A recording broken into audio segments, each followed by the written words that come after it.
Bien, buenos días. Les doy una cordial bienvenida a esta webinar. Mi nombre es Pamela Róstica Fernández, directora de la Red China y América Latina Enfoques Multidisciplinarios, RedKM. En esta webinar, Guerra en Ucrania, repercusiones en China y América Latina, queremos agradecer a las instituciones que nos acompañan, a Foreign Affairs Latinoamérica y su director, doctor Jordi Bacaria Colón, también al Centro de Estudios sobre Asia del Pacífico e India, CEAPI, de la Universidad Nacional de 3 de Febrero, UNTREF, en Buenos Aires, Argentina, y su coordinador, maestro Sergio Cesarín, al Instituto de Negocios Internacionales de la Universidad Católica del Uruguay, UCU, y su director, doctor Ignacio Bartesagui, y también a los partners de RedKM que han apoyado la difusión de esta actividad, y también a quien está a cargo de la plataforma Zoom, Isidora Cubillos Ruiz. También queremos saludar a todos los integrantes de la red, que son 124 especialistas, también al círculo de amigos que ha sido parte de cada una de nuestras actividades, y a la comunidad que nos sigue en redes sociales. Queremos agradecer también el éxito que ha tenido esta actividad en su convocatoria y explicar brevemente cuál es nuestro quehacer como red. La Red China y América Latina fue fundada el año 2014 y el objetivo nuestro es contribuir a un mayor conocimiento de las relaciones entre China y América Latina. Nuestra red es una plataforma independiente, plural, abierta y multidisciplinaria. Tenemos un sitio web donde ustedes pueden revisar nuestras actividades, nuestras publicaciones, y nosotros siempre decimos que somos parte de la sociedad del conocimiento. Estamos girando en torno a 6 ejes temáticos: política y relaciones internacionales, historia y relaciones culturales, geopolítica y geoestrategia, medio ambiente y desarrollo, género, economía, comercio e inversión. Tenemos publicaciones propias, como el Working Paper Series de RedKM, que es una publicación bimestral. También tenemos el blog de opinión, que es una publicación quincenal. Publicamos un libro el año 2019 con la editorial universitaria, y también tenemos bastante actividad en medios de comunicación. Ahora queremos presentar también 2 publicaciones nuevas que están en desarrollo. Vamos a llevar a cabo unas reseñas sobre distintas publicaciones que se han hecho sobre los temas de China y América Latina. Van a ser reseñas de distintos libros y nuestro newsletter, que va a ser una publicación semanal. En el sitio web, además, pueden encontrar en la ventana de los enfoques multidisciplinarios las distintas publicaciones que nosotros tenemos. Además, tenemos un calendario de actividades bastante activo. En junio, después de esta actividad, vamos a tener un simposio en Finlandia que se llama China y América Latina, y en septiembre vamos a tener nuestra cuarta conferencia internacional China y América Latina, que por primera vez va a ser online. Estamos activos en redes sociales, y ahora me gustaría enfocarme en esta webinar. Cada una de nuestras actividades tiene una pregunta que guía la actividad. En este caso es ¿cuál es la relevancia? ¿Cuál ha sido el posicionamiento? ¿Y qué repercusiones tendrá este conflicto para China y América Latina en un nuevo escenario global de profunda incertidumbre? Esta es la pregunta que va a guiar nuestra webinar. Esta actividad está dividida en 4 partes. En la primera, el doctor Fabricio Rodríguez va a tomar el tema geopolítica de la guerra en Ucrania y posición de China. Posteriormente, el maestro Sergio Cesarín va a abordar el tema relaciones China y América Latina y conflicto en Ucrania. La doctora María del Pilar Hostos, nuevo tablero geopolítico, repercusiones en Latinoamérica, y el doctor Ignacio Bartesagui, Guerra en Ucrania, implicaciones económicas y comerciales para América Latina. La guerra en Ucrania es un acontecimiento que va a marcar el tablero de las relaciones internacionales. Es un conflicto en curso y por supuesto uno podría preguntarse, bueno, pero ¿qué vinculación o cómo puede implicar a América Latina todo esto? Pero yo creo que una de las principales repercusiones que va a tener en América Latina va a ser sin duda el tema de la crisis alimentaria. Ha sido uno de los temas principales que se ha abordado en Davos. Esto implica a la región porque estamos en un contexto de economía global, de economía interdependiente, en que por supuesto no es solamente el sector agrícola, sino que también todos los insumos que requiere para producir los alimentos, y no todos los países de América Latina son autosuficientes, sino que dependen de otros insumos. Y yo creo que este va a ser uno de los principales temas de la agenda de los países latinoamericanos en los próximos años posiblemente, porque no es un tema específico, puntual, coyuntural, sino que yo creo que va a tener consecuencias a largo plazo sin ninguna duda. Me gustaría ahora dar la palabra al doctor Bacaria, director de la revista Foreign Affairs Latinoamérica. Muchas gracias, doctora Pamela Aróstica, por sus palabras y esta invitación también a participar y sobre todo pues, a poder colaborar, ¿no?, con la difusión de estos eventos y además de un tema tan importante para el mundo. Ya sabemos que a veces las cosas vistas desde un lado u otro del Atlántico o del Pacífico se pueden ver distintas, pero yo creo que nuestra tarea académica está en la comprensión de estos fenómenos complejos y en la búsqueda también pues, de soluciones que siempre acaban pasando o deberían acabar pasando por el comercio, que es la paz también, y evitar pues, estos conflictos. Desgraciadamente pues, el conflicto está ahí, la guerra está ahí, con impactos importantes. Desde Foreign Affairs, por ejemplo, en el mes de abril tuvimos que salir pues, de urgencia incorporando este tema y disminuyendo un poco lo que era el tema principal, que era el tema de la crisis climática. Ahora en el número que va a salir en julio también nos vamos dedicando al tema de del impacto que tiene en América Latina, sobre todo en el ámbito geopolítico y también económico. Y yo desde aquí también quisiera invitar pues, a todos los ponentes, que agradezco pues, también esta participación, pues que la colaboración en Foreign Affairs está abierta por su parte y yo creo que además con la doctora Pamela Aróstica sí podríamos pensar para el mes de octubre o para el mes de enero.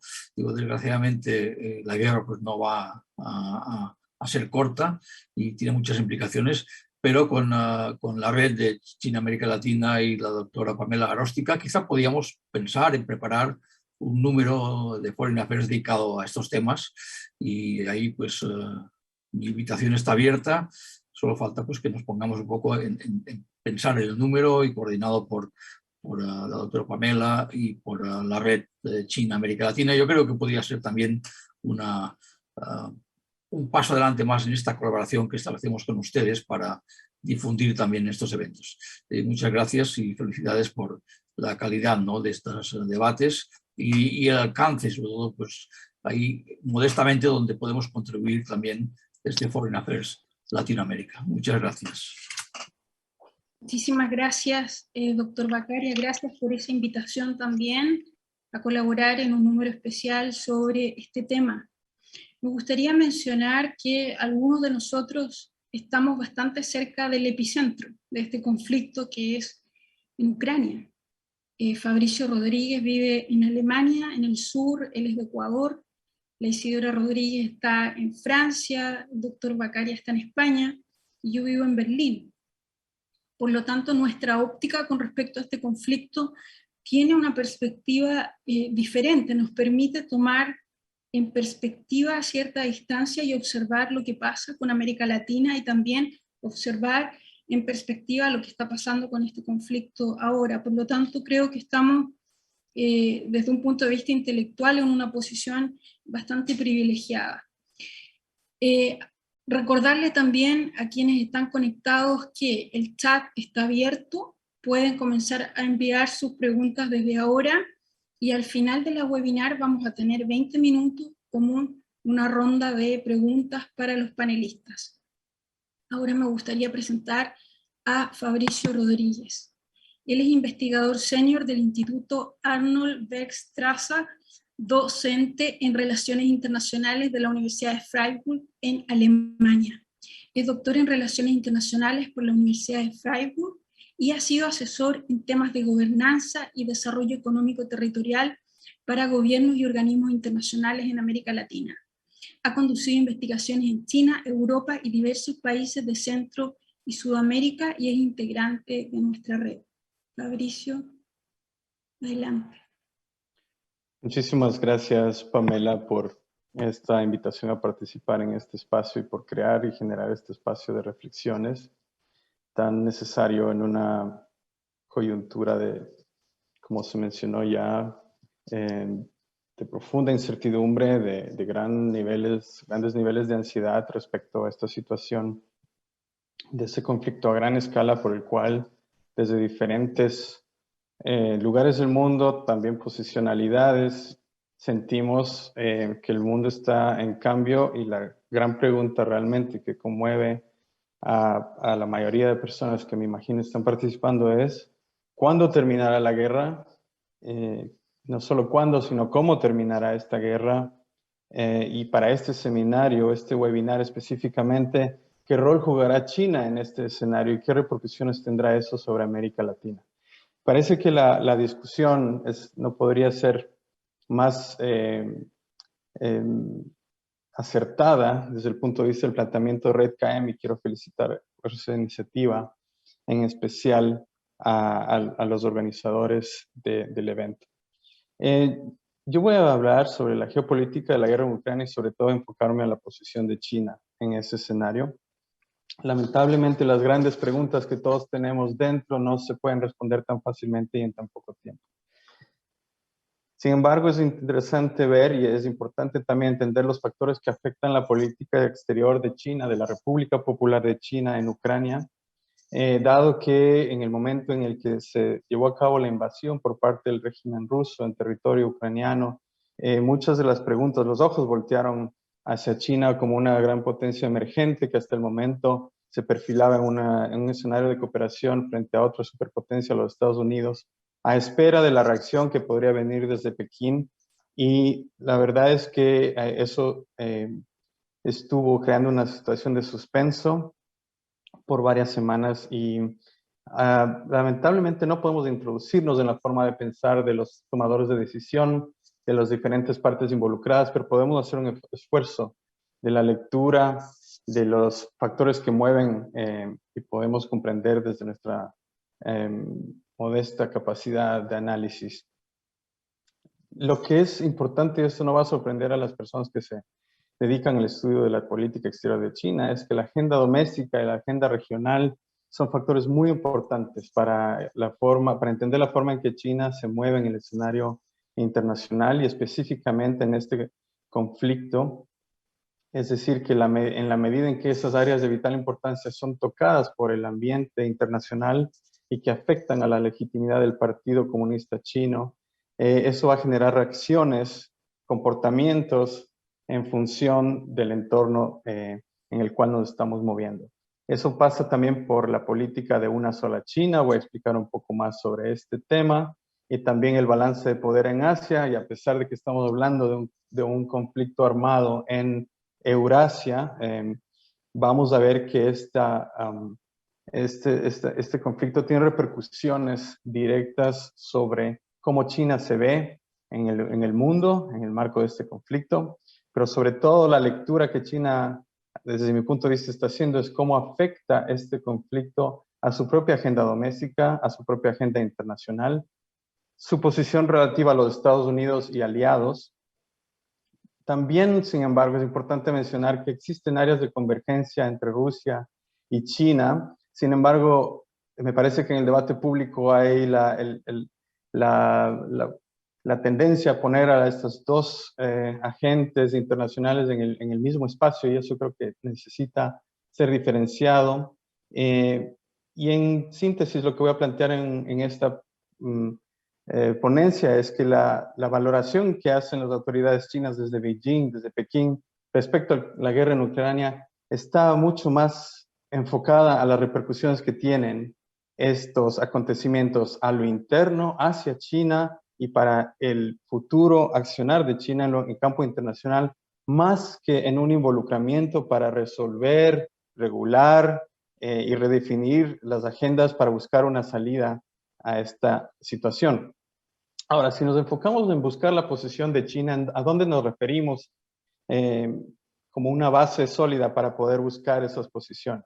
Y me parece interesante que el día 15 de marzo, es decir, 3 semanas luego de que el conflicto estalló en Ucrania, la invasión se perpetró en los bordes del este de Ucrania, China se tardó en comunicar su postura al respecto. Y una de las comunicaciones más interesantes y más importantes creo que es la del embajador de China en Estados Unidos, Qin Gang, que planteó en una pieza de opinión en The Washington Post, justo en Estados Unidos, una pieza de opinión que dice dónde está y a qué se refiere la opinión de China con respecto a Ucrania. Y lo que vamos a ver es que mucho de esta postura se torna o gira en torno a temas vinculados a Taiwán. ¿Por qué Taiwán? Taiwán siendo también percibido desde fuera de China y fuera de Rusia como el equivalente del espacio democrático en el cual la población china está desarrollándose frente a la República Popular de China en un espacio de tensiones alrededor del tipo de sistema de gobierno en cada uno de estos espacios. Lo que correspondería, en teoría, y como muchos lo vieron en un principio, a la invasión de Rusia a un Estado soberano y democrático como Ucrania. Entonces, algunos de los planteamientos que hizo inmediatamente el embajador chino en Estados Unidos fue que China aboga a los propósitos y principios de la Carta de las Naciones Unidas, que deben ser plenamente observados. Sin embargo, las votaciones en Naciones Unidas han sido muy orientadas a condenar la invasión de Rusia en Ucrania, mientras China se ha mantenido neutral o se ha abstenido en la mayoría de votaciones sin condenar la invasión, utilizando más el lenguaje de una intervención o una operación especial rusa en territorio ucraniano. Se aboga por la soberanía y la integridad territorial de todos los países, incluida Ucrania. Las legítimas preocupaciones de seguridad de todos los países deben ser tomadas en serio y todos los esfuerzos que conduzcan a la solución pacífica de la crisis deben ser apoyados. Es difícil saber cuáles son esos esfuerzos a este momento, pero algo que es muy claro y que quedó claro en ese momento es que y hubo la necesidad de dejar esto bastante bien cimentado en la opinión pública de Estados Unidos y del mundo, es que Ucrania es un Estado soberano, reconociendo la soberanía de Ucrania, pero sin necesariamente condenar la invasión por parte del régimen ruso, mientras que Taiwán es una parte inseparable del territorio de China. Es decir, que este fue un primer paso en reconocer, por un lado, que sí se trata de un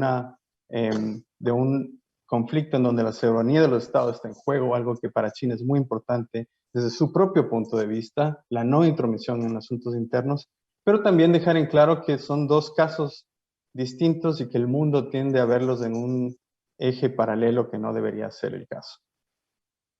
Al mismo tiempo, esta pieza de opinión dejó en claro que la República Popular de China estamos comprometidos, estoy citando, con la reunificación pacífica, pero también conservamos todas las opciones para frenar la independencia de Taiwán. Y a esto, hace pocos días ha habido una respuesta bastante asertiva desde el presidente de Estados Unidos mencionando que Estados Unidos estaría definitivamente en la voluntad y probablemente también en la capacidad de apoyar a Taiwán de forma militar en caso de que hubiera una invasión militar por parte de la República Popular de China en ese territorio.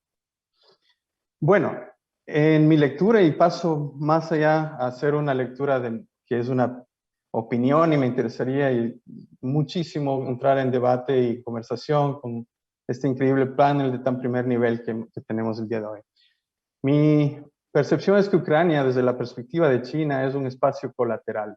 Es decir, un espacio en donde China está atenta a cómo se conducen las disputas interhegemónicas en Eurasia, tomando en cuenta que los costos económicos y políticos para Rusia en la arena internacional, algo que es muy importante desde el punto de vista de Pekín, no son tan calculables. Es decir, que en China sí hay la necesidad de resaltar que China y Rusia tienen una cooperación estratégica que es robusta, se ha mencionado varias veces, pero también creo que hay una noción de que los riesgos en la estabilidad política del régimen ruso, particularmente por los resultados ambivalentes o contraproducentes que han tenido algunas de las intervenciones militares en territorio ucraniano, han sido cuestionables. Esto incluye, por ejemplo, la idea de que la expansión de la OTAN a través de las declaraciones de Suecia y también de Finlandia de querer unirse a este grupo de seguridad en el espacio transatlántico, no vienen necesariamente como respuesta a una fuerza expansiva desde Estados Unidos, sino como una respuesta a la situación generada por la propia Rusia en territorio eurasiático. Luego es importante mencionar que Ucrania, desde el punto de vista de China, me parece que uno de los puntos importantes es que China está observando atentamente el comportamiento de los Estados Unidos. Cómo funcionan las sanciones económicas y qué tipo de inversión y apoyo militar se está movilizando para que el territorio de Ucrania pueda ser defendido por parte de los mismos ucranianos que están luchando por conservar algo que fue un factor sorpresa para Rusia, que es, hablo de Rusia, de la cúpula cada vez más totalitaria del régimen de Putin, de defenderse y de defender la independencia y la soberanía de ese Estado. Al mismo tiempo hay repercusiones, sin duda, sobre el gran proyecto que venía cultivando China alrededor de la Franja y la Ruta, dado que esta guerra no puede estar a favor de ese proyecto porque es una forma de disrupción del flujo logístico terrestre y un acceso al mercado europeo que se venía construyendo. Y cabe notar que Europa es uno de los destinos de gran interés en materia de exportaciones, de inversión en nuevas tecnologías desde el punto de vista chino, y que también tiene una importante relevancia comercial, económica, lo cual en el caso de Rusia como mercado de exportación para China no aplica en la misma medida. Cabe recalcar que Rusia y China y su relación de cooperación estratégica tiene límites, por un lado, y que el reflejo de lo que está ocurriendo en Ucrania desde el punto de vista de China tiene muchas implicaciones para un tema de vital importancia doméstico y regional, que es la idea de que Taiwán es un espacio crucial. Es decir, más que tener a una China involucrada en la resolución y regulación del conflicto actual en Ucrania, tenemos una postura que está bastante orientada hacia cómo eso repercute en estas preguntas. Y lo que hemos visto al momento es que el respaldo diplomático de Beijing a Rusia ha estado desde un inicio cimentado con retórica y discursivamente, pero también con respaldo institucional. Pero hay mucha cautela en lo comercial. Las empresas petroleras chinas mantienen sus contratos, pero no han expandido operaciones. También Huawei ha congelado parcialmente sus actividades y China UnionPay, que podía ser una empresa que podía dar un espacio de compensación o de balance a las sanciones impuestas por Occidente sobre Rusia, ha sido bastante titubeante y no ha avanzado mayormente en las operaciones con bancos rusos.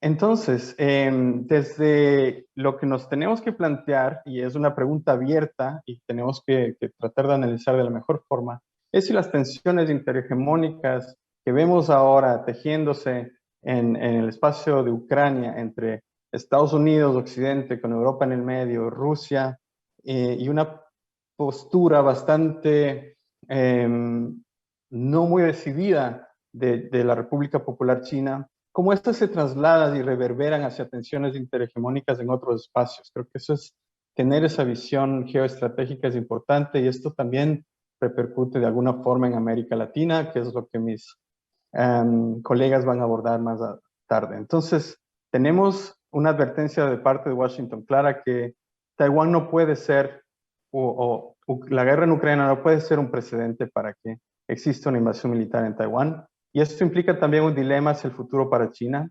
¿Cuál será la estructura y la base del poder chino a futuro, que venía gestándose mucho en función de grandes posibilidades tecnológicas, económicas, de poder blando, de influencia cultural, también de mayores capacidades, crecientes capacidades militares, pero seguramente surgirá un dilema alrededor de la expansión o no de armas nucleares y cómo involucrarse en ese tema de seguridad vinculado a las otras ramificaciones, como la crisis alimentaria, la crisis también energética y de cambio climático, que sigue en juego a pesar de no ser mencionada, porque estamos confrontados con una guerra fósil. Y estas son preguntas que también van a repercutir sobre América Latina, y quiero agradecerles por el momento y contento de escuchar a mis copanelistas sobre estos temas. Muchísimas gracias, Fabricio. Gracias también por la puntualidad. Tu presentación ha abierto los fuegos sobre los debates que queremos abordar en esta webinar, y ahora me gustaría presentar al maestro Sergio Cesarín con el tema Relaciones China-América Latina y conflicto en Ucrania. Sergio Cesarín es coordinador del Centro de Estudios sobre Asia del Pacífico e India, CEAPI, de la Universidad Nacional de 3 de Febrero, UNTREF, en Buenos Aires, Argentina. Es Master of Arts de la Universidad de Pekín, investigador del Consejo Nacional de Investigaciones Científicas y Tecnológicas de Argentina, CONICET. Ha desempeñado funciones como asesor en el Ministerio de Economía, Ministerio de Relaciones Exteriores, Ministerio de Comercio Internacional y Culto, Ministerio de Ciencia y Tecnología de la República Argentina. Es autor de numerosas publicaciones sobre las relaciones entre China y América Latina y forma parte del comité editorial del Working Paper Series de RedKM. Sergio, te doy la palabra. Muchas gracias. Bueno, muchas gracias. Gracias a Pamela por la invitación y gracias por todo el trabajo de organización del webinar. Y por supuesto la satisfacción y la alegría de compartir el webinar con queridos colegas latinoamericanos y europeos. Realmente es un placer para mí poder trabajar un rato con ustedes y bueno, tratar de transmitir algunas reflexiones sobre esta situación, sobre este conflicto internacional. Yo voy a dividir la exposición en dos partes. Varias de las reflexiones que yo pueda plantearles ahora las estoy sistematizando para de alguna manera cumplir con la solicitud de Pamela de enviar unos resúmenes, un resumen de ponencia, así que bueno, simplemente mencionaré los puntos principales. En lo personal me dio mucha curiosidad, creo que atado también un poco a lo que recién decía Fabricio, cuando en el 4 de febrero de este año los presidentes, en lo previo, ¿no? en el momento previo a los Juegos Olímpicos de Invierno en China, firmaron una declaración conjunta. Es una declaración conjunta realmente muy enjundiosa, muy importante, muy abarcativa.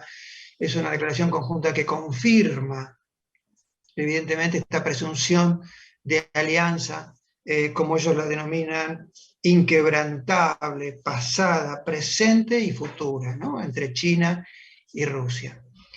Pero hay me dio mucha curiosidad, y un aspecto y una mención particular de ambos líderes en esa declaración conjunta, que es que ese momento lo asumen como un momento fundacional de una nueva era. Entonces me empecé a preguntarme, ¿y qué significa una nueva era? ¿Qué quieren decir con una nueva era? Entonces, algunas de esas presunciones son las que voy a exponer. El Diccionario de la Lengua Española define nueva era como un extenso periodo histórico caracterizado por una gran innovación en las formas de vida y de cultura. Una era comienza y termina con un hecho o suceso disruptivo que modifica estructuralmente el estado de cosas prevaleciente. esta nueva era, es una pregunta general, está abierta para todos, esta nueva era, o la guerra en Ucrania, la invasión rusa de Ucrania, ¿inicia una nueva era? Si una nueva era comienza, en términos de expectativas positivas, esto parece desmentirlo totalmente. No parece ser una era de cooperación, de afianzamiento de lazos internacionales, o de una perspectiva positiva de evolución de los acontecimientos o de mayor estabilidad sistémica a nivel internacional, sino que se presenta precisamente como un suceso disruptivo, pero un hecho trágico.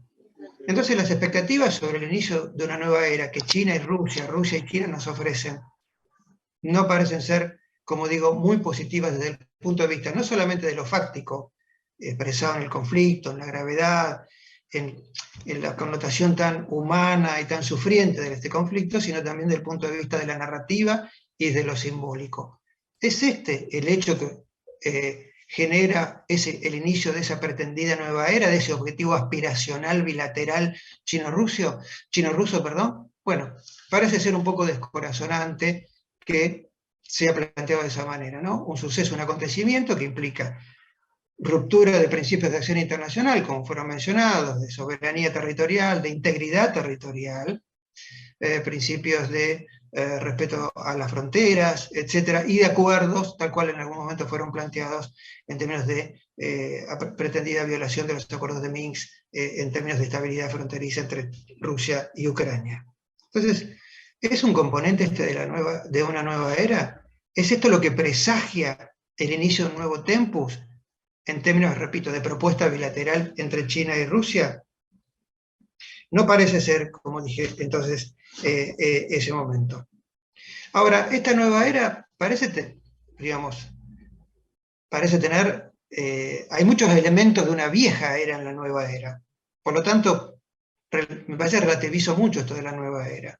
Los viejos elementos son elementos inerciales propios de si ustedes quieren, de la Primera o de la Segunda Guerra Fría, y este es un debate teórico que a nivel internacional aún persiste.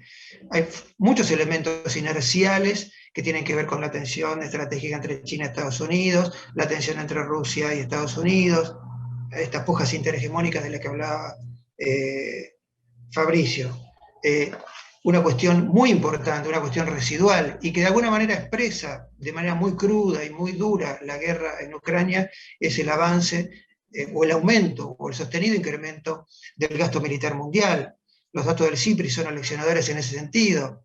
Realmente los gastos militares, uno los toma como indicadores de una escalada o una tendencia al escalamiento en términos de violencia y de tensión, y de esa tensión que se procesa en términos militares o bélicos, bueno, pues no parece ser un elemento constitutivo de una nueva era, sino un elemento, como dije, residual e inercial de una vieja era.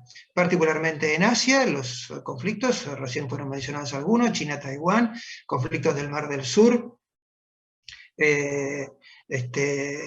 con conflictos sobre soberanía, las tensiones China-Japón, los conflictos en la tensión en la península coreana, persisten como rémoras de una guerra fría que todavía, como dije antes, si influye en el diseño de una nueva era, me parece que, repito, convalida las tendencias que presagian una escalada en términos de tensión internacional e mayores impactos sobre la gobernanza global, a expensas o como producto de este juego más protagónico que China y Rusia quieran jugar a nivel internacional. Una de las preguntas que me hacía sobre este objetivo, como dije antes, aspiracional de una nueva era es, ¿pero será durable? Porque la definición habla de un extenso periodo. ¿Pero será así? ¿No habrá elementos, como también lo mencionó Fabricio, de inconsistencia profunda en la visión que China y Rusia tienen entre sí? Y por ende, si se modifica, bueno, modifica el entorno y el contexto y los diagnósticos que sobre su acción internacional se desarrollan en el futuro. ¿Tendrá consistencia o serán básicamente, o ha sido este objetivo? Este objetivo básicamente muestra e indicador de la voluntad de dos líderes carismáticos, asumámoslo de esta manera, como son Xi Jinping y Vladimir Putin. ¿Persistirá esta alianza y esta concepción sobre una nueva era más allá del ejercicio que ambos tienen en el poder? La historia dicta, en ambos casos, me quedo un poco más del lado chino, digamos, por no ser atrevido con Rusia, pero la historia dicta que cuando se producen cambios de liderazgo en China, se han producido también importantes cambios en los enfoques sobre política internacional. Y además, hay que tener en cuenta algo, en este momento, no desde la guerra, no desde el comienzo de la guerra, sino en este momento hay voces discordantes en China sobre la postura que China ha asumido respecto, no solamente a Rusia, ojo, que se discute la presente y futura relación de Rusia, una Rusia más debilitada, más dependiente de China. ¿Le conviene a China traccionar o, entre comillas, hacerse cargo de esa Rusia más debilitada después de este conflicto o esta guerra termine en algún momento? Esos debates internos también condicionan y han condicionado la presunción, la evaluación que China ha hecho y hace sobre la futura evolución de los acontecimientos. Ni que hablar el debate interno que existe en China respecto a los costos en términos de reputación internacional que esta alianza con Rusia ha tenido y cómo de alguna manera se percibe a nivel internacional que China endosa las acciones que Rusia lleva adelante en Ucrania. Entonces, ¿persistirá en el tiempo? ¿Durará? ¿O será tal vez, digamos, entre comillas, de corto plazo una vez que alguno o los dos líderes desaparezcan de la escena política o del centro de la escena política? La mención de la nueva era remite a una cuestión, digamos, es una estrategia o una visión anti-occidental. O sea, aquí se impone una dialéctica en lo factual, es evidente, tensión en guerra en Ucrania, tensión con Europa, es una estrategia anti-occidente. O sea, genera una dialéctica y una tensión que ya estaba planteada, no es novedosa, pero de alguna manera la formaliza y la convalida. Por eso también me pregunto si vamos hacia escenarios de mayor estabilidad sistémica y global, o si por el contrario, todo este conjunto de factores y variables se vinculan para impactar mucho más negativamente en la gobernanza a futuro. Me parece que la nueva era también apunta a debilitar Europa. Y este es un objetivo, me parece, compartido por parte de Rusia.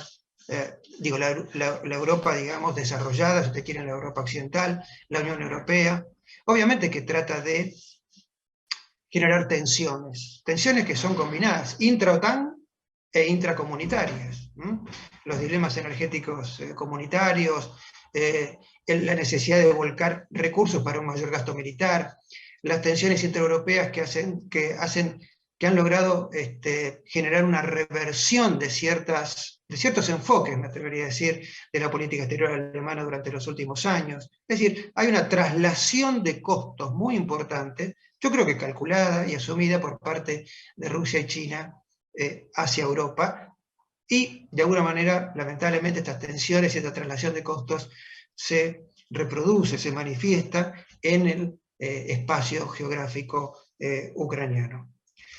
Y el otro aspecto de la nueva era, y que es muy típico de la vieja era, es que gran parte, y esto lo dijo Pamela en la introducción, gran parte de la gobernanza global y que este conflicto exacerbado nos está mostrando de alguna manera que la precariedad de ciertos aspectos que consideramos en algunos casos ya como superados, ¿no? Como me parece que la globalización, la tecnología, el 5G, el 6G, las telecomunicaciones, el desarrollo satelital, nos ha hecho superar como muchos dramas humanos.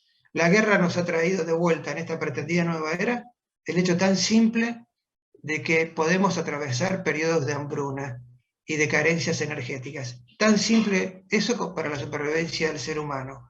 Podemos estar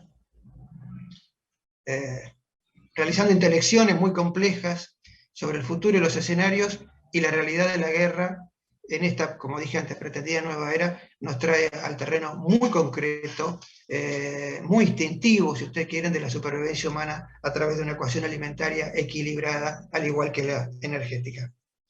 Y la nueva era también, en el caso de ambos dos países, China y Rusia particularmente, evoluciona sobre dos dimensiones. Repito, esto estoy tratando de escribirlo, sobre dos dimensiones.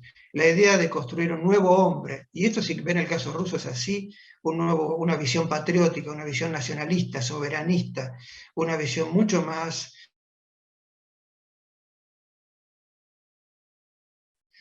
esta lectura que ofrece desde el punto de vista simbólico, ideológico, esto puede ser muy atractivo para muchos países latinoamericanos.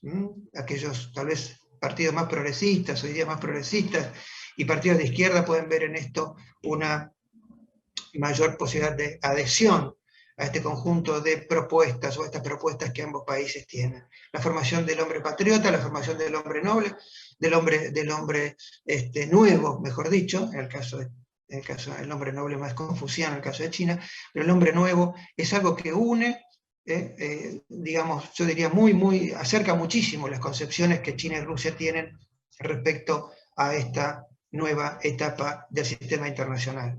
Entonces, la influencia en nuestros países es múltiple y variada. La cuestión económica no la voy a tratar, pero sin duda es tal vez la más importante. Creo que desde el punto de vista de las ideas, de la narrativa que hasta ahora en muchos casos ha acercado a países latinoamericanos, a China y a Rusia, evidentemente hay una reevaluación, cualquiera sea el régimen, el partido, la fuerza política en el gobierno. Hay un reentender o reinterpretar, y hay realineamientos en América Latina que tienen que ver con la posición respecto de Rusia y de China. Creo que desde el punto de vista económico, y esto lo hablo más desde la Argentina específicamente, esto nos dificulta mucho más en términos de actividad económica nuestra performance y nuestra posibilidad de salir adelante en una economía ya altamente endeudada. El contexto económico internacional, el deterioro del contexto económico internacional es un dato que a nosotros como economía particularmente nos afecta. Y simplemente termino diciendo esto. Todo esto, ¿cómo lo veo? O un aditamento. Tengamos en cuenta que este conflicto, esta guerra, y esta modificación, si ustedes quieren, de las percepciones, apreciaciones, diagnósticos, o la diagnosis sobre el presente y el futuro, se da, es un momento particularmente más crítico, me parece. ¿Por qué? Porque se da en términos de combinación de factores disruptivos. No hemos salido de la pandemia. Todavía los números y los indicadores seguramente de nuestros estrategas económicos no han sido impresos respecto a los impactos de la pandemia, cuando ya deben imprimir, recalcular y medir otros impactos provenientes del conflicto en territorio ucraniano. Es decir, América Latina me parece que está en el centro de una crisis de doble combinación, una doble crisis que tiene que ver con los impactos todavía residuales de la pandemia, que son importantes, y aquellos nuevos que se agregan, generados y que escalan cierta negatividad o ciertas perspectivas no positivas de evolución a futuro. ¿Hay oportunidad para América Latina en la crisis? Sí la hay, pero no me voy a extender más sobre eso, tratando de ser respetuoso del tiempo, y bueno, quedo abierto a las preguntas. Gracias. Sergio, muchas gracias por tu presentación, muy interesante también, va contribuyendo al espacio que queremos tener al final de debate, de preguntas, así es que invito a la audiencia a que nos envíen sus preguntas concretas al chat. Ahora me gustaría presentar a la doctora María del Pilar Hostos. A presentar Nuevo tablero geopolítico, repercusiones en Latinoamérica. María del Pilar Hostos es investigadora en el Instituto de Investigaciones Estratégicas de la Armada de México, ININVESTAM, doctora en Ciencias Políticas y Sociales con estudios postdoctorales en la Universidad Nacional Autónoma de México, UNAM, maestra en Estudios Internacionales de la UNAM y politóloga de la Universidad Javeriana de Colombia. Fue investigadora en el Instituto Mexicano de Estudios Estratégicos en Seguridad y Defensa Nacionales y profesora e investigadora del Centro de Estudios Superiores Navales y del Instituto de Investigaciones Estratégicas de la Armada de México, ambos pertenecientes a la Secretaría de Marina de la Armada de México. Pilar, muy bienvenida. Tienes la palabra. Muchísimas gracias, doctora Pamela. Gracias a todos los destacados participantes, colegas que vuelvo a ver de manera virtual. Un saludo cordial al doctor Bacaria, representante del Foreign Affairs, y a todos los que desde distintas partes del mundo están conectados en esta discusión temática vital en este momento. De manera que quiero compartir con ustedes el siguiente título de presentación: el nuevo tablero geopolítico, repercusiones en América Latina. Para ello, me permito compartir la siguiente estructura de ponencia. Por un lado, un análisis sobre el nuevo tablero geopolítico a partir del conflicto Rusia-Ucrania, los pormenores de una guerra agraria, posteriormente algunos alcances del conflicto geopolítico Rusia y Ucrania en Latinoamérica y extraer unas conclusiones finales. Para eso, y como ahorita bien lo marcaba el doctor Cesarín, estamos en medio de lo nuevo y lo viejo de esta era o de este nuevo tablero geopolítico en Eurasia. Esto nos lleva precisamente, y como lo planteo en esta diapositiva, estos viejos y nuevos criterios geopolíticos en torno a este conflicto nos colocan, y desde el ámbito académico, frente a dos perspectivas combinadas. Por un lado, la vigencia de la geopolítica clásica, estas nociones de recuperar el espacio vital, estas ideas que creíamos del pasado como es la noción de expansión territorial. Por el otro lado, la vigencia de lo que son las estrategias de invasión territorial, muy propias de la perspectiva clásica en la materia geopolítica. Y por otro lado, la relevancia de la geopolítica crítica, donde aunado a las guerras convencionales aparece esta noción de guerras híbridas, como ahorita bien se mencionaba, sigue la noción que nos tocó de manera directa y de forma reciente, lo que fue la amenaza y sigue siendo la amenaza pandémica, la cuestión cibernética, que lo hemos estado observando ahorita con actores como Anonymous que toman partido en medio de esta conflictiva Rusia-Ucrania, la cuestión del embargo económico, de los bloqueos económicos, que incluso creíamos que era una cosa del pasado, mecanismos del siglo XX, y que en pleno siglo XXI seguimos observando en esta condición de formas y maneras de expresar la guerra. Y en el recuadro que ven ustedes marcado en color verde, el énfasis que quiero marcar a lo largo de esta ponencia, y es las luchas por el control de tierras productivas, el sentido estratégico de los recursos, alimentos y energéticos. Hace un momento lo decía el doctor Cesarín de manera muy atinada, y pensábamos que habíamos resuelto en este momento los asuntos fundamentales de la sobrevivencia humana, y efectivamente nos damos de cuenta que alimentos y energéticos están en el centro. Ahora bien, la situación actual euroasiática en materia geopolítica de una u otra manera se expresa en este mapa en el que vemos configuración de fronteras, asuntos que también creíamos resueltos, pero que ponen sobre la mesa esta noción de bloques enfrentados, de regiones, de países y de países que quedan en medio de esta encrucijada.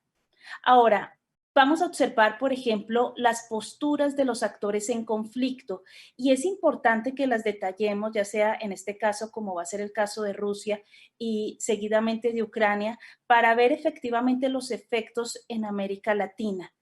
Por un lado, vemos a una Rusia que plantea como adversario ya no solamente a un conjunto mínimo de países dentro de la Europa, sino ya un mecanismo mucho más amplio como es el de la OTAN. Lo vemos también acá en este otro recuadro, la noción precisamente de Rusia de recuperar su cercano extranjero, de recobrar esa vieja noción desaparecida de lo que fue el modelo de la Unión Soviética. ¿Qué más podemos analizar y que tiene repercusiones sustantivas en este nuevo tablero geopolítico o en esta era, como decía el doctor Cesarín? Emplear la cuestión de la cultura como estrategia, que no es nuevo en el caso ruso, como es la cuestión de la rusificación, a veces uso y abuso de la cuestión cultural para imponerse sobre otros. Vemos el asunto de afianzar políticas, como llaman los rusos, de destrucción constructiva, es decir, aniquilo el territorio o el espacio geográfico y lo reconstruyo bajo otro esquema y otros intereses.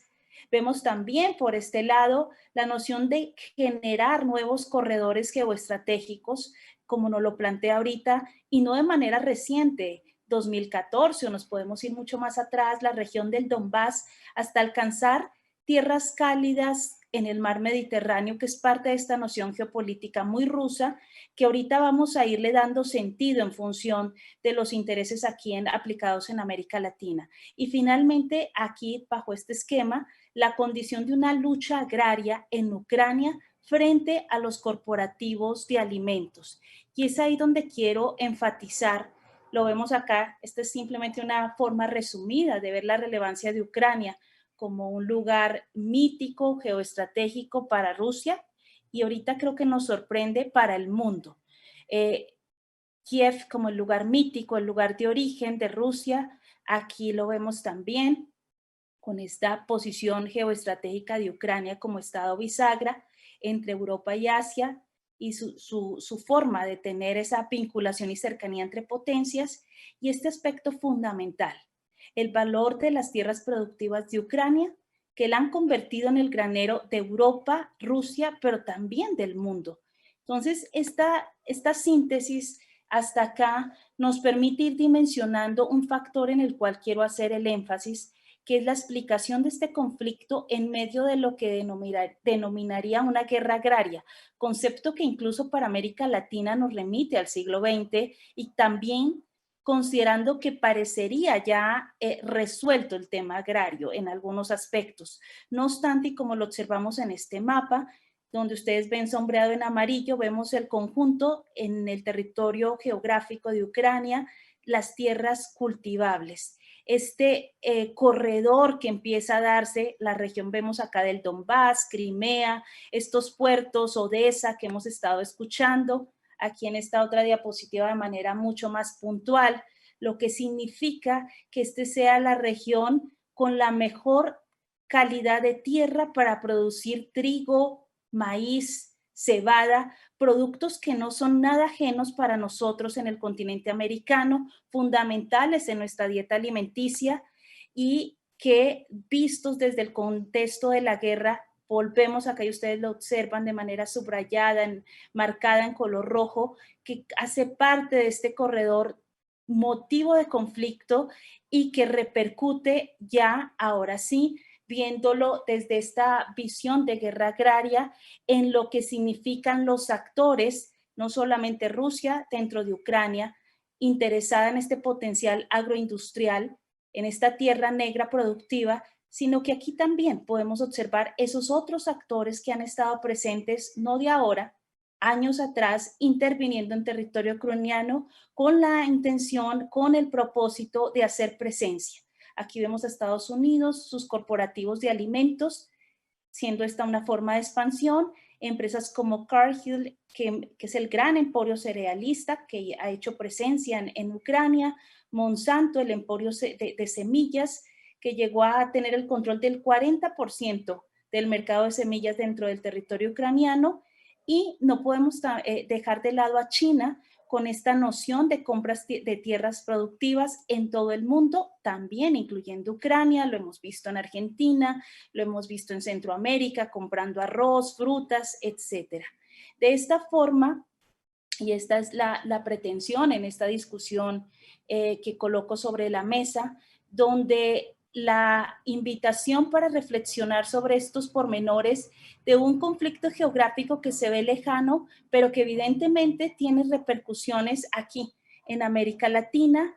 Creo que ahorita fue un despertar al darnos cuenta de que precisamente Ucrania y Rusia eran países que con su capacidad de producir potasio necesario para los fertilizantes generó, y es la discusión hoy en día de varios de nuestros países, comenzando por Brasil, la discusión de cómo en medio de este conflicto mantener la garantía del suministro de lo que son los fertilizantes. Vemos a un Brasil que recientemente da a conocer las cifras, precisamente de atender a un 80% de compras en fertilizantes para un país como Rusia. Y esto nos pone en esta disyuntiva en la que vemos a un mundo que en medio de esta conflictiva se configura en bloques, unos prorrusos, otros pro Ucrania. con repercusiones en lo económico, que es el tema que ahorita mi colega va a abordar de manera más puntual, pero que son los efectos y los elementos claves en esta discusión. ¿Qué otro elemento con repercusiones para América Latina? Ya lo decíamos, la capacidad productiva en materia agrícola de Ucrania, produciendo trigo, maíz, cebada, y también, y aquí cabe resaltar el asunto del aceite de girasol, fundamental para la cocina de cualquier hogar en el mundo, de una u otra forma ha alterado los precios de estos productos básicos de la canasta alimenticia, pero con una escalada de precios que no, que acompañan y arrastran los efectos de una recesión, como nos dejó precisamente esta recesión económica ocasionada 2 años y medio atrás por la expansión del COVID. De esta forma vamos cerrando y vamos señalando precisamente, y lo que ahorita mis colegas comentaban, esta condición que nos genera la escalada de precios de alimentos, y lo decía también la doctora Pamela, con una perspectiva presente y futura en materia de crisis alimentaria. Estas voces que nos hablan de la cuestión de la hambruna, parecía algo que a veces atendía a problemáticas de otros continentes muy lejanos, como el caso de África, pero que parecen cada vez más presente, fruto de amenazas no vistas para, digamos, como fue el tema pandémico, pero que ahora se hacen evidentes y se han convertido en los temas fundamentales de análisis de los internacionalistas. Ahora, ya para ir cerrando, esta es básicamente una síntesis de aspectos fundamentales que derivan, ahorita mencionábamos el tema de la crisis alimentaria, de los retos para países en América Latina, por ejemplo, que a reserva de producir su propia capacidad alimenticia para su población, se convierten en países altamente dependientes de las compras a partir de los precios fijados en el comercio internacional de productos de alimentos. Es el caso de El Salvador, quien compra por lo menos el 80% de sus alimentos. Hablar del caso de Haití, bueno, es el caso más dramático de la región en términos de la alta dependencia a los aprovisionamientos de países de fuera. El tema de los fertilizantes, que ahorita lo comentábamos, estas compras de países en América Latina, algunos a Rusia, otros a Ucrania, pero que están generando riesgos e incertidumbres en la propia capacidad de los cultivos y las cosechas en nuestra región. Y el otro aspecto fundamental que vemos acá en el último recuadro, esta polarización que se empieza a observar en América Latina en medio de esta conflictiva Rusia-Ucrania. Los vetos y bloqueos que se presentan desde los países occidentales hacia Rusia, que ponen en vilo también la capacidad económica de países con capacidad de exportación, el caso de Paraguay, 39% de su carne a Rusia, el caso de Ecuador, que oferta más del 20% de su banano a Rusia, y podríamos seguir enumerando la lista de países que en el continente habían establecido ya un conjunto de relaciones con los países inmersos en esta conflictiva. Ya para ir cerrando, coloco acá algunas reflexiones finales, algunos elementos de síntesis en los que la pretensión de esta discusión que pongo ante ustedes era básicamente el enfatizar en esta condición casi que feudal, el volver al sentido y al valor estratégico de la tierra. América Latina es una gran potencia, esta puede ser, algunos dicen, su oportunidad, pero también el momento de despertar frente a la dependencia de productos fundamentales como los fertilizantes. ¿Qué capacidad tenemos para producir potasio, potasa, fertilizantes tradicionales como el guano y otros que influyan en nuestra capacidad como potencia agrícola? El segundo aspecto, que creo que ha sido una constante en todos los que hemos participado en esta discusión, el tema de la seguridad alimentaria. Cómo garantizar lo fundamental, y ese es el reto político de los estados en la región, cómo entre la amenaza pandémica que nos dejó en medio de una recesión fuerte, aunado a lo que son incluso los temas medioambientales, del desequilibrio medioambiental, cómo paliar esta situación de la seguridad alimentaria. Y finalmente, y como ya se ha mencionado, queda sobre la mesa esta nueva composición de actores que intervienen el asunto, en este nuevo orden geopolítico, en esta nueva era, como decía el doctor Cesarín, en medio de las corporatocracias. Y aquí haciendo el énfasis en el jugosísimo negocio de la agroindustria en todo el mundo. A todos ustedes muchísimas gracias y quedamos abiertos para la discusión temática. Gracias. Pilar, muchísimas gracias por tu presentación, realmente excelente. Ha sido también un desafío poder sintetizar temas tan complejos en 15 minutos, un desafío para cada uno de los panelistas, y como han sido tan puntuales, vamos a tener un tiempo interesante para la ronda de preguntas. Ahora me gustaría presentar al doctor Ignacio Bartesagui. Su tema es la guerra en Ucrania, implicancias económicas y comerciales para América Latina. Ahora sí, Ignacio Bartesagui es director del Instituto de Negocios Internacionales de la Universidad Católica del Uruguay, UCU.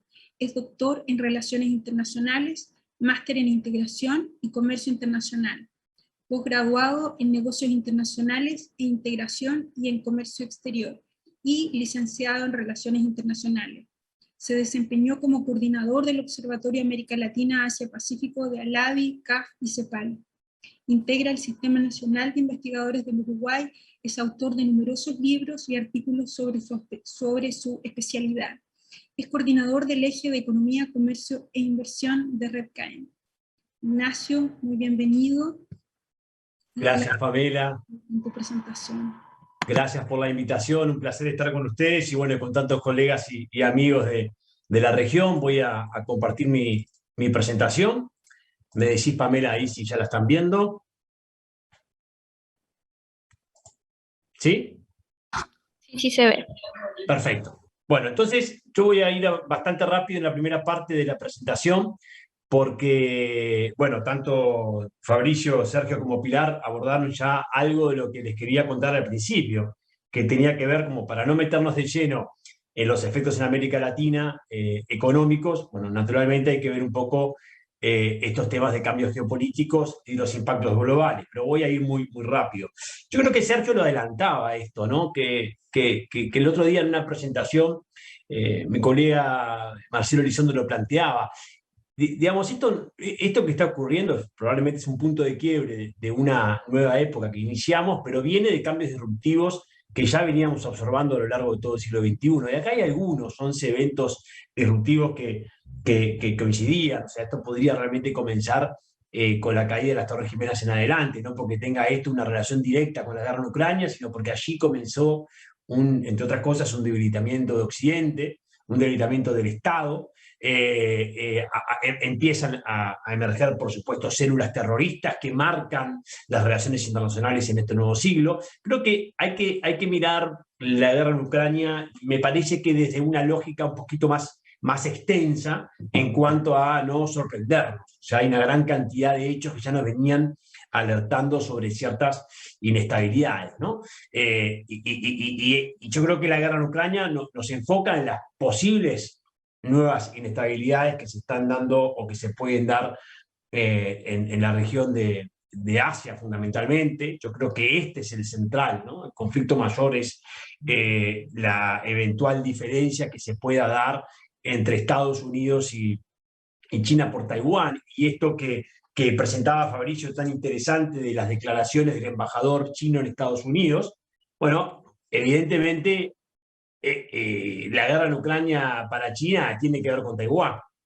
Y entonces mucho cuidado con esto, mucho cuidado con la retórica que estamos observando desde el lado del gobierno de Biden, que es un poco compleja. Yo creo que hay que buscar estabilizar primero la situación en Ucrania para después enfrentar tantas otras cuestiones tensas en Asia-Pacífico o en el Indo-Pacífico, dependiendo de desde qué lugar se mire esa región. Me preocupa realmente lo que está ocurriendo acá, ¿no? Pero bueno, ya metiéndonos en lo que me pidieron, Pamela, que tenía que ver con los impactos, lo primero que hay que decir es que, bueno, Rusia, Ucrania, fundamentalmente Rusia, no es un actor relevante. Eso es lo que más nos sorprende. En la economía internacional, en las inversiones, en las finanzas, no es un actor relevante. Estamos hablando menos del 2% del comercio global, ¿no? Pero lo increíble es que por la importancia que tiene, que ya también lo adelantaba Pilar, por la importancia que tiene Rusia, pero también Ucrania, en la proveeduría de algunos productos particularmente importantes, pasa a tener esta guerra una importancia sistémica, definitivamente, por lo que es Rusia o por lo que es Ucrania en el agro, pero lo que es también en algunos minerales, lo que es también en los asuntos energéticos, porque evidentemente está forzando nada más y nada menos a la Unión Europea una reforma energética que va a tener implicancias globales y que tiene además componentes geopolíticos y geoestratégicos de suma importancia. Entonces, esto es lo central. No es que Rusia sea un actor extremadamente relevante en la economía internacional, en las finanzas o en las propias inversiones, sino que en algunos productos, por supuesto que sí tiene una importancia sistémica, y eso es lo que estamos observando ahora, ¿no? Miren nomás, también ya lo decía Pilar, ¿no? Lo que es en el aceite, ¿no? Lo que es Ucrania y lo que es Rusia. Estamos hablando de una importancia central, ¿no? en productos que son extremadamente importantes para la canasta de alimentos, y por eso estas proyecciones tan preocupantes que está haciendo ya Naciones Unidas y la FAO de lo que puede ocurrir en términos de seguridad alimentaria en algunos países o regiones, particularmente en África, pero también los desafíos que enfrenta América Latina aquí, que son uno de los impactos que vamos a conversar seguidamente. Entonces, tener en cuenta eso, porque esto de decir que Rusia no es un actor relevante en la economía internacional, sí, uno puede coincidir, pero claro, en el momento en que tiene un rol tan relevante en la producción, tanto Rusia como Ucrania, en la producción y la proveeduría de algunos alimentos, bueno, vaya si pasa a ser algo que hay que tener en cuenta.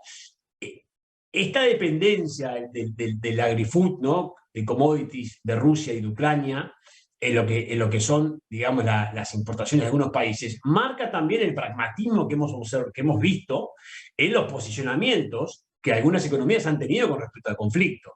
Si uno quiere entender cómo se ha posicionado África en términos de las condenas en la Asamblea General de Naciones Unidas, bueno, cuando uno ve el rol que juega Rusia y Ucrania en la proveeduría de los alimentos adquiridos por África, bueno, dígame cómo resolvemos ese asunto fácilmente, ¿no? No es algo que nos complica, pero miren ahí este gráfico, lo que es el rol que juegan tanto Ucrania como Rusia, fundamentalmente Rusia, pero en algunos casos Ucrania, en los alimentos adquiridos, ¿no? Entonces estamos hablando de Turquía, China, Egipto, India, no es poca cosa esto, y a mí me parece que lo que también vamos a observar en otras discusiones que se están teniendo a partir del conflicto, que el pragmatismo va progresivamente a ir emergiendo. No digo que se solucione la guerra en Ucrania o que veamos una solución en los próximos tiempos por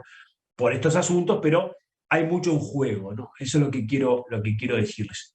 Referido a los impactos, como todos saben, ya han salido algunos estudios, bueno, la UNCTAD, de la OCDE, pero ya hay proyecciones de la OMC, hay proyecciones del Banco Mundial, en cuanto al impacto que va a tener. Están todos partiendo de un supuesto de que el conflicto va a durar por lo menos hasta fin de año, que uno podría decir que en términos de los especialistas en seguridad hay cierto consenso en que vamos a hacer un conflicto extenso en el tiempo, focalizado, ¿no? Que vamos a ver si no ocurre nada, es lo que se puede esperar. En ese sentido, allí tienen las presiones negativas en lo que tiene que ver con el producto que se esperan a partir de el conflicto, o sea, menos 1,4 puntos negativos adicionales hay que sumarle al posible crecimiento que se esperaba de la Unión Europea, pero miren del otro lado lo que tiene que ver con la inflación, una inflación que está descontrolada a nivel internacional, como todos saben, pero que ya venía en algunos casos ya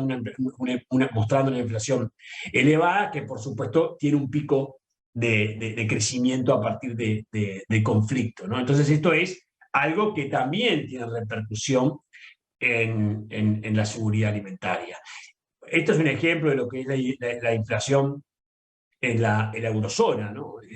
incluso estos indicadores ya están por encima. Reino Unido está con 8,5, España está llegando al 9, estamos hablando bueno, lo que ocurre con la inflación en Estados Unidos. Esto es un problema central, porque no es solo un problema de agenda internacional, sino es un problema fundamentalmente de agenda interna, ¿no? No tengo ni que decirlo esto. Este es otro componente complicado que tiene que ver con las restricciones en la exportación de alimentos. O sea, está empezando claramente a emerger. Esto ocurrió con la pandemia, pero creo que con la pandemia se dio quizás menos de cómo lo habíamos proyectado a algunos analistas, pero se dio. De todas formas, fue limitado en algunos sectores. Pero ahora ya estamos viendo una India que, como saben, bloqueó la exportación de trigo y de azúcar. Esto se espera que continúe un poco por lo que, en los términos de lo que planteaba Pilar, de la importancia del agrobusiness en este conflicto. Definitivamente vamos hacia mayores restricciones que van a presionar aún más lo que tiene que ver con los precios internacionales y los problemas de seguridad alimentaria que van a afectar fundamentalmente a las economías, como sabemos, menos desarrolladas, más pobres, ¿no? Bueno, esto es un impacto de lo que tiene que ver con los costos de transporte, y esto cuánto afecta los precios de algunos productos. Esto ya lo estamos viendo, hay una escalada generalizada de los precios de los insumos. Entonces, desde América Latina hay que ir con mucho cuidado en apresurarnos a decir esta guerra nos está beneficiando porque los precios internacionales de algunos productos están por las nubes. Sí, ahí hay, por supuesto, algunos beneficios, pero hay que pasar raya, como decimos, y después analizar definitivamente cuánto están subiendo los insumos. Si esos insumos, y todo lo que tiene que ver con los fertilizantes que mencionaba Pilar, es uno de los temas fundamentales que enfrenta en este momento América Latina. No solo se trata de pagar los insumos caros, que uno eventualmente los podría pagar con los precios que tiene algunos productos de exportación, sino el tema de la disponibilidad de estos insumos para el agro, pero no solo. Estamos hablando de que los insumos para la industria también subieron. Hay escasez porque a esto se agrega también las dificultades logísticas que ya se venían enfrentando por el COVID y que ahora también, bueno, nos enfrentamos por lo que está ocurriendo, como todos saben, en la política de COVID-0 de China, que afecta, entre otras cosas, el puerto de Shanghái, obviamente con impactos sistémicos también, ¿no? Las últimas proyecciones que están saliendo en los informes hablan ya de un impacto en las proyecciones de la economía internacional. Eso no cabe duda. También en el comercio internacional. Eso es, y con énfasis, por supuesto, mayores impactos en algunas regiones que en otras, por ejemplo, lo que es la Unión Europea, donde obviamente la guerra es una guerra que está sucediendo en Europa y que además le está llevando a esfuerzos adicionales a Europa en términos de los fondos que está volcando en Ucrania. Esto también ocurre en Estados Unidos. Después todo esto es una cuenta que alguien tiene que pagar, ¿no? Entonces allí hay dificultades. ¿Qué dicen las estadísticas? Que Ucrania va a caer entre el 45 y el 50% este año de su producto. Esto ya es un dato que es irrelevante con lo que está sufriendo Ucrania, ¿no? Porque por supuesto que ahí hay que pensar en lo que va a costar la reconstrucción y en qué situación queda Ucrania y todo lo que tiene que ver con la situación alimentaria y una Rusia que acá hay mucha discusión o no de qué tan efectivas están siendo las sanciones, que se prevé que pueda caer entre un 15, entre un 10 y un 15, dicen los diferentes estudios, ¿no?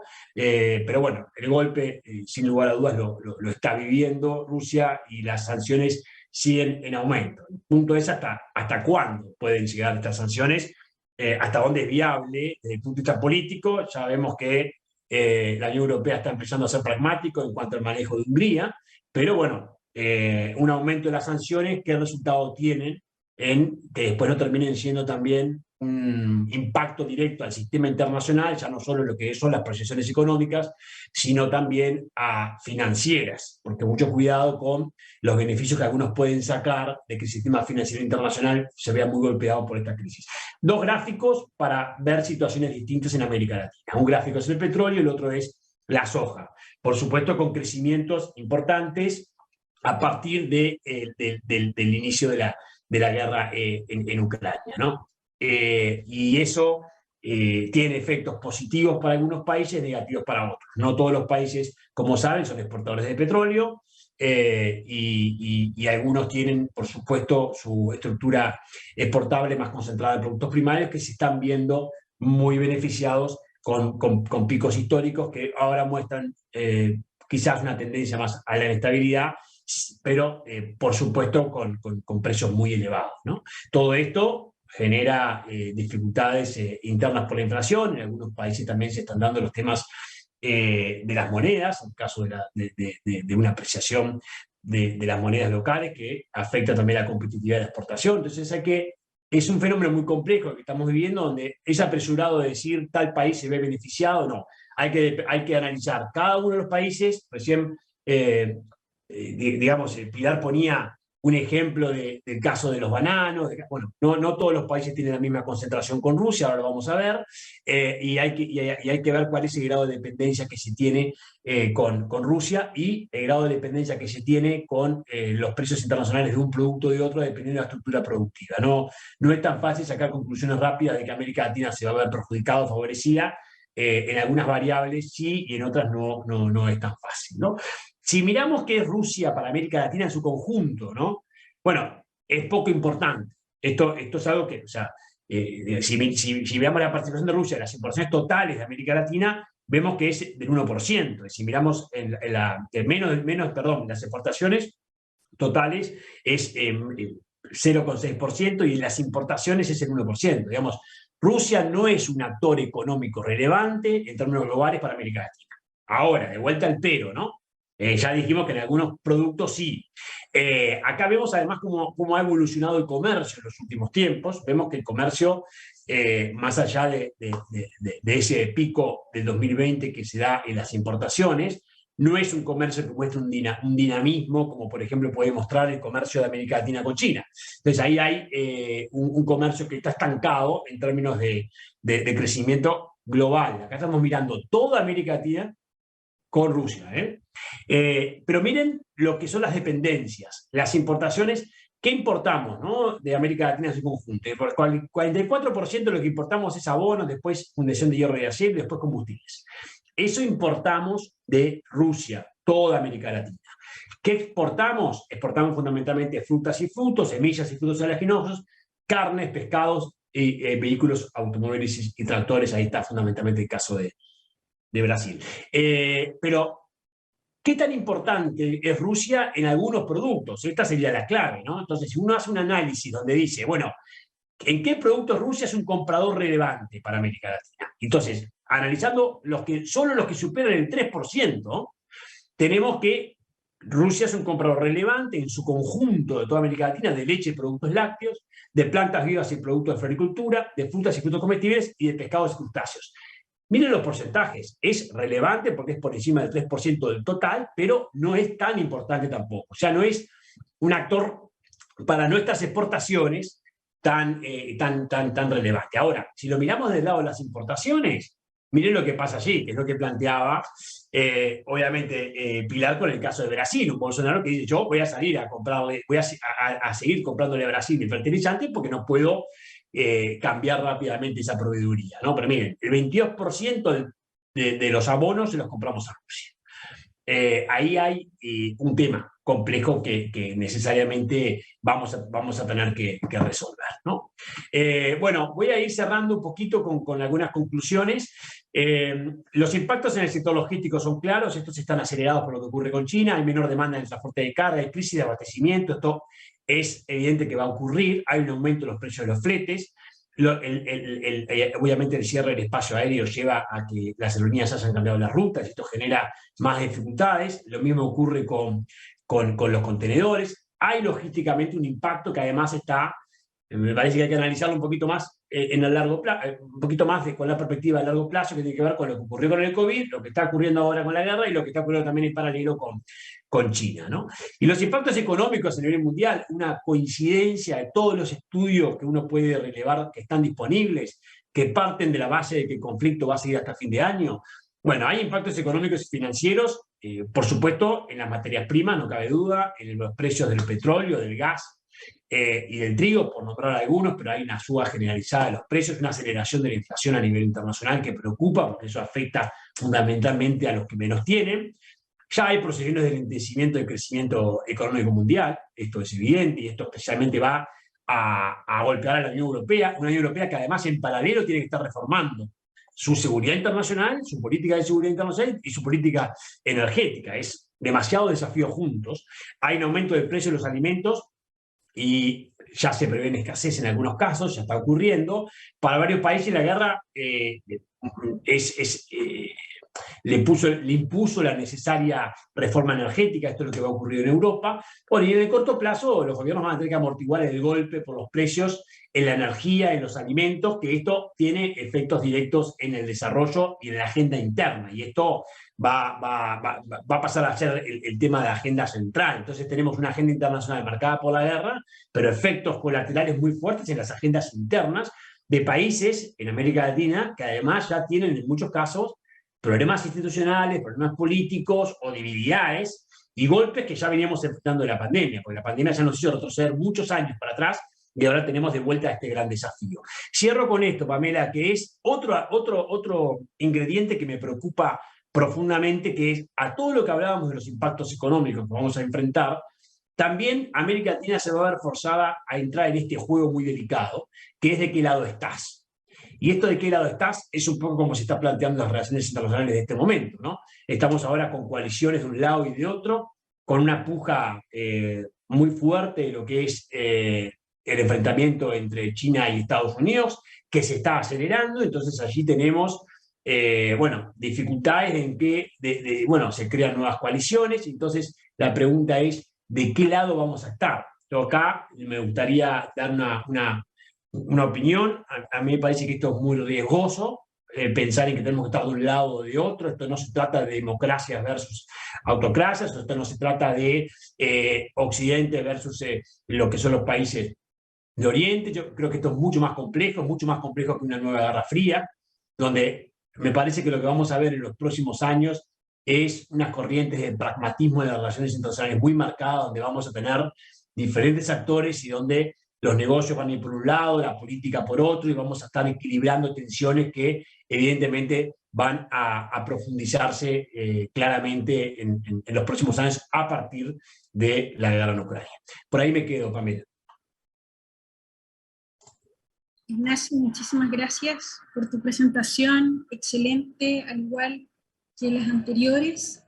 Tenemos ahora un espacio de 20 minutos para preguntas, para una ronda de preguntas.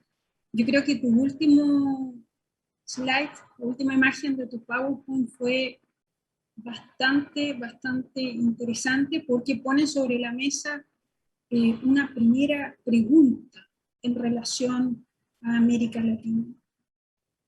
Estamos en un contexto disruptivo, de muchos cambios, y en que también tú dijiste algo interesante. Quizás la política va por un lado y la economía va por otro. Y tal vez la economía va a estar muy marcada por el pragmatismo. Pero una cosa que es muy clara tiene que ver con que estamos en una economía que es global. Entonces los proveedores son los mismos. Y ahí América Latina está en una gran encrucijada. ¿Qué hacer? Porque Ucrania es el granero de Europa. Eso no lo dijimos, pero deberíamos haberlo dicho desde el comienzo. Ucrania es el granero de Europa. Entonces hoy día la Unión Europea está en pleno buscando nuevos proveedores. Y un país pequeño como Chile, por ejemplo, puede decir, bueno, no importa, nosotros tenemos a Argentina al lado, porque Chile ha decrecido de manera muy importante la agricultura básica. Escuchaba a un agricultor, un empresario el otro día que decía que ha disminuido de una manera brutal. Pero estos son temas que no se abordan mucho en la prensa, no se aborda esta crisis alimentaria, no se aborda qué es lo que debería hacer el gobierno en términos de equipos profesionales, especialistas y no clientelismo que se encargue de estos temas. Entonces, claro, alguien puede pensar, tenemos a Argentina al lado, pero ¿cómo va a competir los países latinoamericanos con el poder de pago, el poder de compra que tienen las potencias europeas. Y los proveedores son los mismos. Entonces acá vamos a un tema que tú acabas de mencionar, que tiene que ver con la economía y con una palabra muy importante, también muy importante para la política exterior china, el pragmatismo.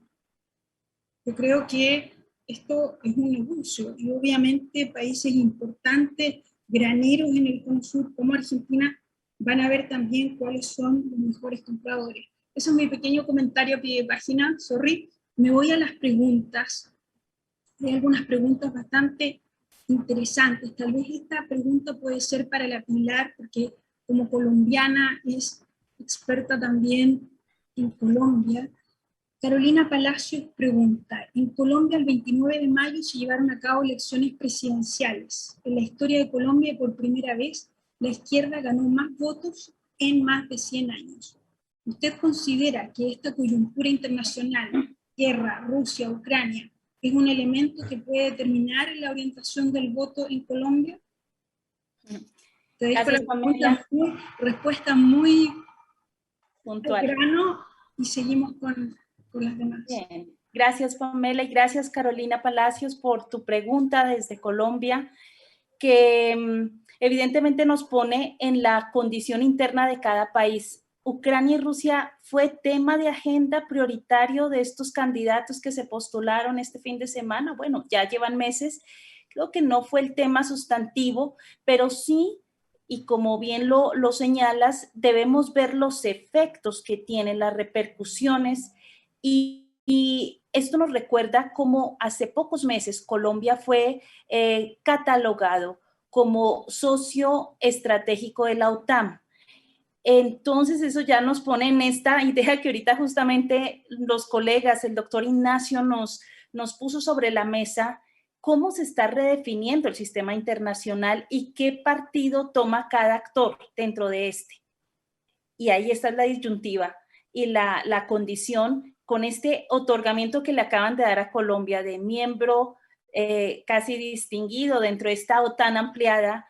Creo que ahí ya empiezan a tomarse las posturas de cada uno de los países. Y el otro factor en el caso de Colombia y ligado a lo que estuvimos trabajando hoy es que tanto Colombia depende también de compra de fertilizantes de estos dos países, considerando un tema fundamental como en el caso de Colombia es la ganadería y por el otro lado el tema del café.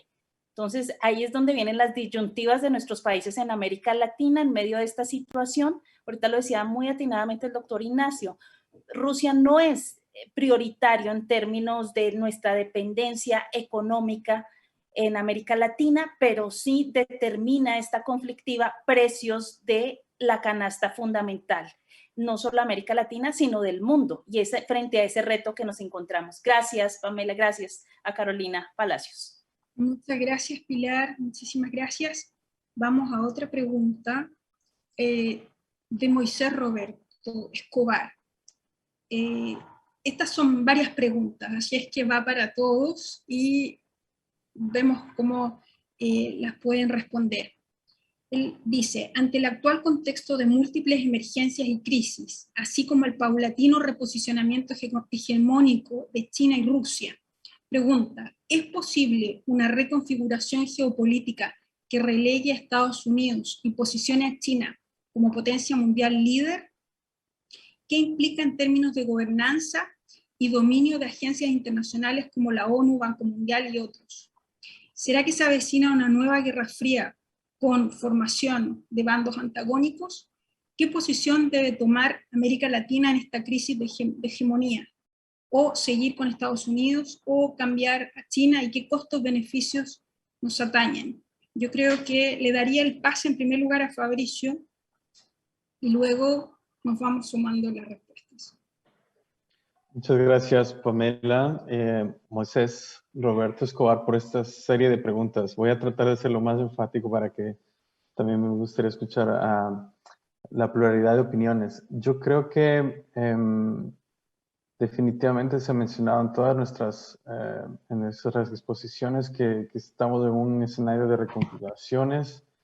Es claro que entre China y Estados Unidos y las diferentes élites que están detrás de estos dos estados y superpotencias existe una una pugna abierta alrededor de liderazgo en el siglo XXI en lo que se refiere a política global. La pregunta es si esta reconfiguración geopolítica puede relegar a los Estados Unidos.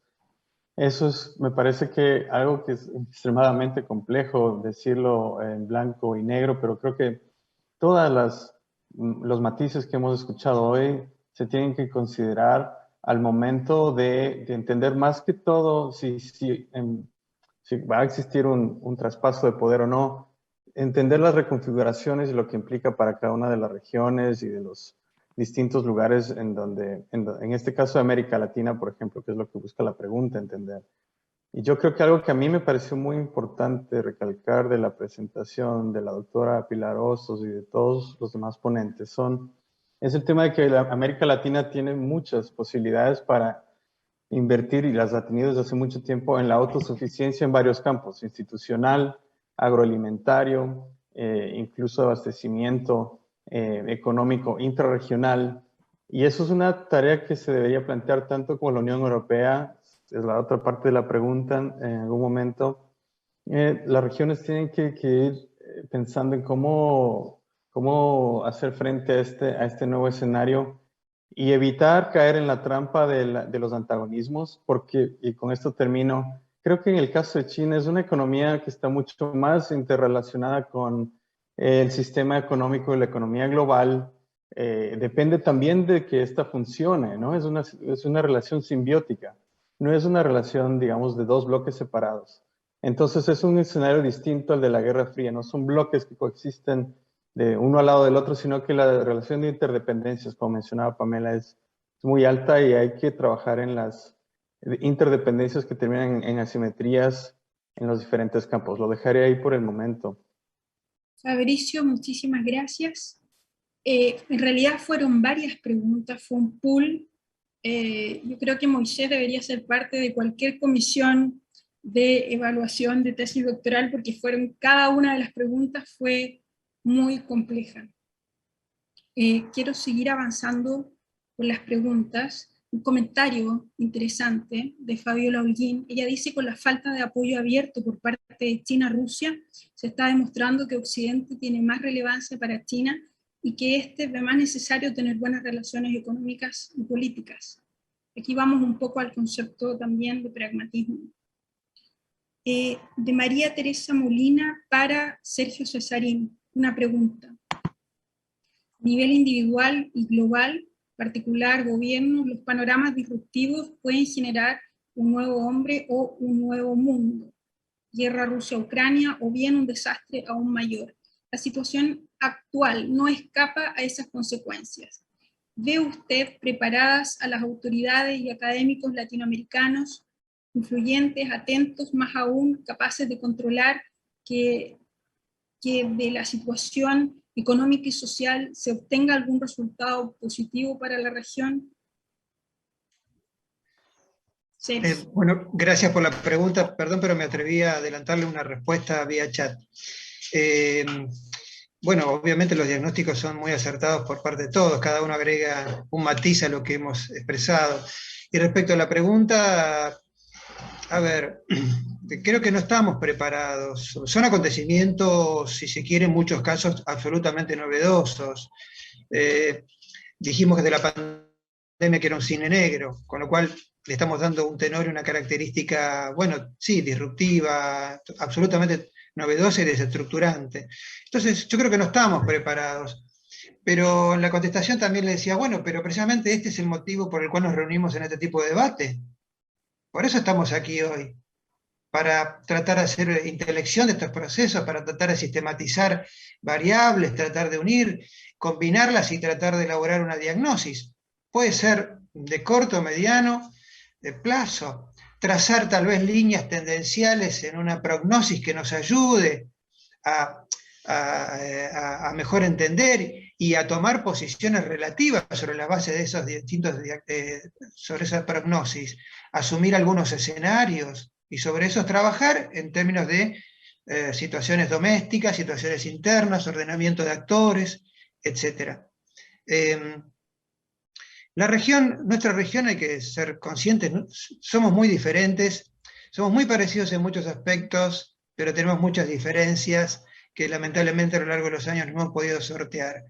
No obstante, este tipo de plataforma, este tipo de debate, aúna criterios, acerca posiciones, y en ese sentido me parece importante. Y lo último que decía en mi contestación de chat, y sobre todo para los que tenemos más años, precisamente porque existe esa carencia, hay que jugar mucho en la formación de nuevas generaciones y que tengan una mentalidad mucho más sensible, mucho más proactiva, mucho más curiosidad intelectual, para tratar sí, de estar más atentos a estos procesos, que a lo mejor nosotros tenemos una mentalidad que viene de años atrás y tenemos muchos a priori ya conformados, estamos como dicen los jóvenes, un poco seteados de una manera, pero los jóvenes pueden tener ideas mucho más originales. Bueno, precisamente tallar y trabajar sobre eso, creo que es uno de los grandes desafíos. En eso ustedes saben que mi labor académica pasa por ahí, como la de muchos de ustedes, y en ese juego estamos, por algo es, ¿no? Creo que porque tenemos confianza en ese futuro. Gracias. Muchas gracias, Sergio. Quiero agradecer a todos los participantes del chat por estas excelentes preguntas. Me voy a alargar un poquito en este espacio, en esta ronda de preguntas, porque creo que el tema está demasiado interesante con los comentarios de ustedes. Acá viene un comentario, pregunta de Mirea para todos. ¿Es posible que en Latinoamérica China respete la no injerencia en la política de cada país, considerando que para que estos países en Latinoamérica inicien relaciones comerciales con China popular, primero debe romper relaciones diplomáticas con Taiwán? Eso ya es una injerencia a la política interna a estos países latinoamericanos, ¿o cómo lo conciben ustedes? Nuevamente dejo esta pregunta sobre la mesa, y esta pregunta también se puede enmarcar en un contexto más amplio, que es el pulso de China y Estados Unidos por Taiwán y su influencia en zonas estratégicas fundamentales como el Indo-Pacífico y América Latina y el Caribe. Me fui a un tema más macro, y es una columna que acabo de escribir para América Economía y va a estar publicada mañana, pero me gustaría que esta respuesta la entregue quizás un poco Ignacio o Fabricio, Pilar, Sergio, todos, un poco aportar sobre esta pregunta, comentario. Sí, Pamela, si querés yo brevemente me lanzo a responder. Definitivamente creo que no es eso una injerencia. Me parece que además el tema Taiwán en América Latina es su conjunto. Estamos hablando de unos pocos países que siguen sosteniendo relaciones con Taiwán, digamos, no es un tema central, sigue siendo relevante, pero no es un tema central en el vínculo de China con América Latina. De hecho, algunos han ido cambiando de signo, si se quiere, de alguna forma. China sostiene esa visión de querer tener una relación con toda América Latina y el Caribe, y sabemos que es lo que buscó en su momento con la CELAC, pero todos sabemos que China tiene diferentes relaciones con diferentes países de la región. O sea, se ajusta a la realidad. Entonces creo que el problema no es tanto de cómo China se relaciona con nosotros, sino nosotros cómo nos relacionamos con China, o realmente América Latina qué visión tiene respecto a China. Ahí tenemos el problema mayor. Creo que le estamos pidiendo a China algo que nosotros no hemos discutido todavía. No hemos llegado a un consenso mínimo de cómo relacionarnos con China, pero no hay que pensar solo en toda América Latina y el Caribe, sino directamente en el Mercosur. Acá, en el Mercosur ya directamente, que somos muchos menos, somos 4, bueno, 5 con Venezuela suspendida, pero veamos si hoy o mañana 6 con Bolivia. En el Mercosur ya no tenemos ningún tipo de consenso en cómo relacionarnos con China, y ya somos mucho menos. Entonces, eso de pedirle a China que contemple, no, yo creo que China lo que hace es avanza según lo que encuentra en cada uno de los países y se ajusta a las realidades de cada uno de los países. En algunos lados le otorgará más importancia a la infraestructura, al apoyo financiero, en otros competirá como compite con otros países desarrollados, en otros. Entonces, tenemos que entender cómo opera ese pragmatismo en la política exterior de China. Ahora, y me adelanto a otra pregunta que vi por ahí. Esto abre la posibilidad de que China siga queriendo avanzar de forma bilateral con algunos países de la región si se abre esa oportunidad. No tengo la menor duda que todavía hay un espacio interesante a través de acuerdos comerciales y no solo. Pero lo que sí, el gran desafío que tenemos es todo lo que se viene en términos de las nuevas coaliciones, ¿no? No solo la iniciativa de seguridad global de China, que se conoce muy poco, ya se ha generado mucho ruido en la región de una iniciativa en la cual se conoce todavía poco, pero también tenemos que escandalizarnos de este lado del mundo por el Quad o por otras coaliciones que también tienen un componente de seguridad muy fuerte. Entonces, yo creo que ese es el gran desafío, digo el Quad, digo el AUKUS, digo la gran cantidad de coaliciones que se han creado en la reciente iniciativa también lanzada por Biden en su visita a Indo-Pacífico. Entonces, yo lo que digo es, ojo con esto, porque la atención de si vamos para un lado o para otro, Pamela, eso vamos a tenerlo muy fuerte. Los países pequeños y los grandes van a estar todos enfrentados en la misma discusión.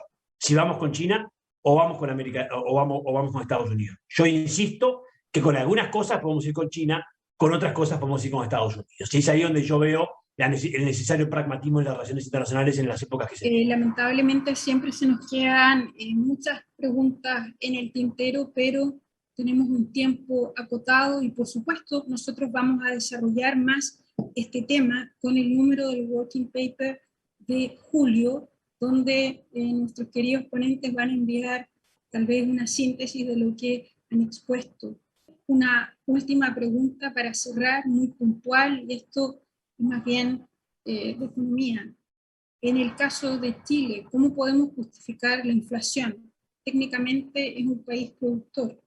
Bueno, la inflación es algo que está afectando a todo el mundo, no solamente a Chile. Pero creo que esta respuesta la puede dar Ignacio, y también una cosa muy importante, que tiene que ver no solo con Chile, sino en todos los países en general, lo que latinoamericano, lo que nosotros producimos y compramos está indexado a dólares, no a pesos chilenos. Entonces, obviamente, si el dólar sube o baja, eso tiene un impacto directo en la economía. Ignacio. Bueno, Pamela, en realidad lo respondiste vos, ¿no? Entonces, es una variable que ya los países de América Latina no pueden controlar. Algunos están intentando desde el punto de vista de su política monetaria, pero no es tan fácil. Va a depender también lo que ocurra con las tasas de interés de Estados Unidos, que eso va a tener efecto también en las monedas, como estabas diciendo. Pero bueno, es una interrelación muy fuerte de las economías. También lo decía, creo que lo mencionaba Pilar en su momento. Es muy difícil pensar en los impactos de un beneficio solo porque sube el precio internacional, porque tu economía está totalmente integrada a insumos que después, por supuesto, se trasladan a precios, y tu economía, y desde el punto de vista de las finanzas, también estás, por supuesto, que muy, muy relacionado. Entonces eso no es algo que puedas controlar sencillamente en este momento Chile u otra economía latinoamericana, ¿no? Vamos a tener efectos internacionales bien fuertes, ¿no? Independientemente de que se puedan hacer algunas cosas a nivel interno, pero nunca van a ser definitivas en este escenario, que, como decía Sergio, es disruptivo y es algo que nos sobrepasó a todos, ¿no? Sí.